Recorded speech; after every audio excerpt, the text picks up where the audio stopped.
أعزائنا مشاهدي قناة صوتنا، معكم في حلقة جديدة من برنامجكم بنحبك يا مصر. نلتقي مع ضيف الحلقة اليوم الناشط الحقوقي محمد سعد من مدينة المحلة الكبرى. هيتكلمنا عن مشكلات ذوي الإعاقة في مصر، واقع ذوي الإعاقة، كيفية الحلول الواجب وضعها من جانب ذوي الإعاقة. محمد أحد الناشطين البارزين اللي أسسهم اتحاد معاقين مصر اللي بينتشر على مستوى محافظات جمهورية مصر العربية، كافة المحافظات. احنا هندي دلوقتي المايك لمحمد علشان يعرفنا ايه هي المشكلات وايه هي الحلول وايه هي فكرة اتحاد معاقين مصر. معكم الزميل يوسف مسعد يوسف ليدير هذا الحوار المميز مع محمد سعد.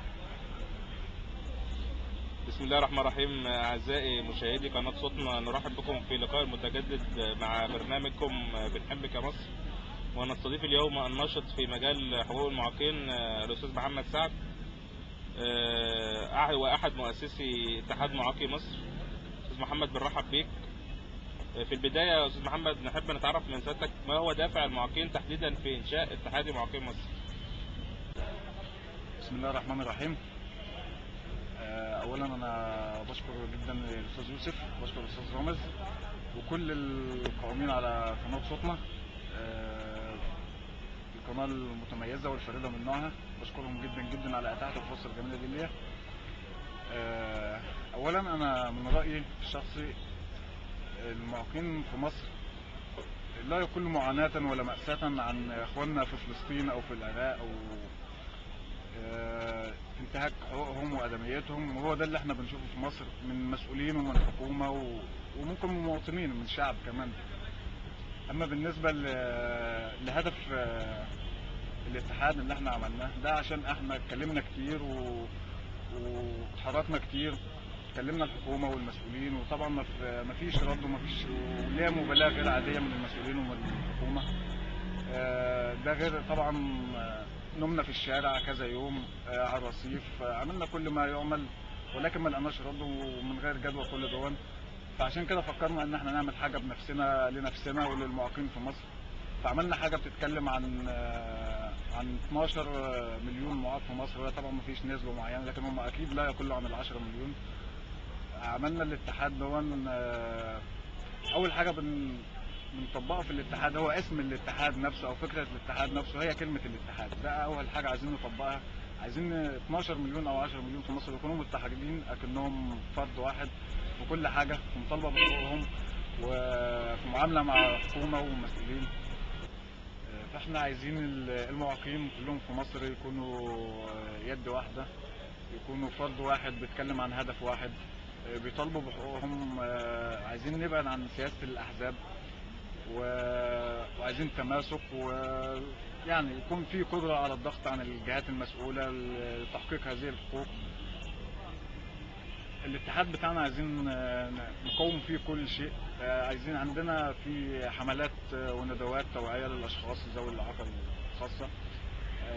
عايزين نعمل زي فصول محو أمية. عايزين برامج توعية للمعاقين للمطالبة بحقوقهم، وازاي يطالبوا حقوقهم، وازاي اصلا يعرفوا ان لهم حقوق في مصر. لان في كتير جدا جدا من المعاقين لو نزلنا مثلا الارياف ونزلنا المدن كتير جدا مفيش اصلا معاقين يعرفوا ان لهم حقوق، ولا يعرفوا ايه حقوقهم في مصر، ولا يعرفوا ازاي يطالبوا بحقوقهم ديت وازاي حقوقهم ديت توصل ليهم.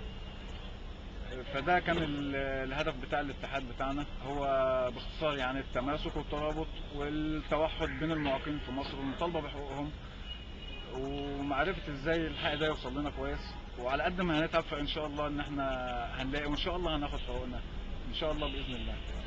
برامج التوعية ديت هتكون طبعا لكل المواطنين من خلال الاعلانات، من خلال الفيسبوك.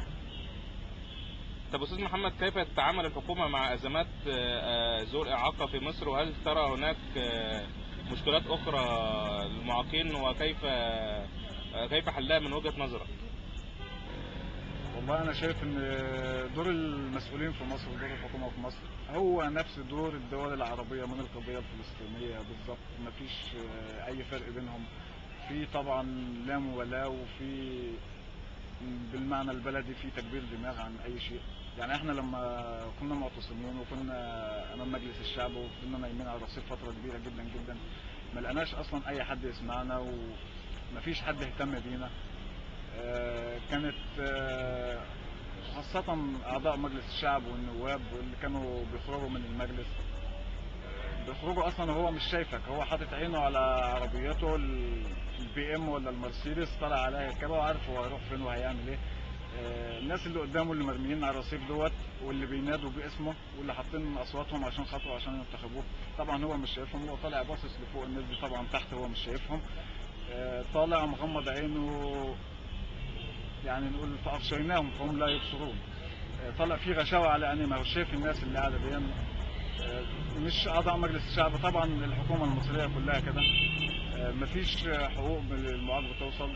في اتفاقية كانت طبعا كانت مصر مصدقة عليها، واتفاقية موثقة من الأمم المتحدة. الاتفاقية ديت احنا أول حاجة بنطالب بها هي تفعيل الاتفاقية ديت وتطبيقها في مصر، لأن الاتفاقية لو اتطبقت فيها كل ما نطالب بها، كل شيء يخص المعاقين.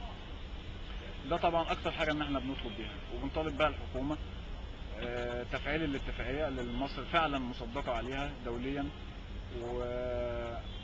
لان فيها كل شيء يخص. لو الاتفاقيه اتصدقت فيها طبعا كل معاق في مصر هيكون مرتاح، هيكون فيها توفير مسكن ملائم، هيكون فيها توفير وظائف ملائمه للمعاقين.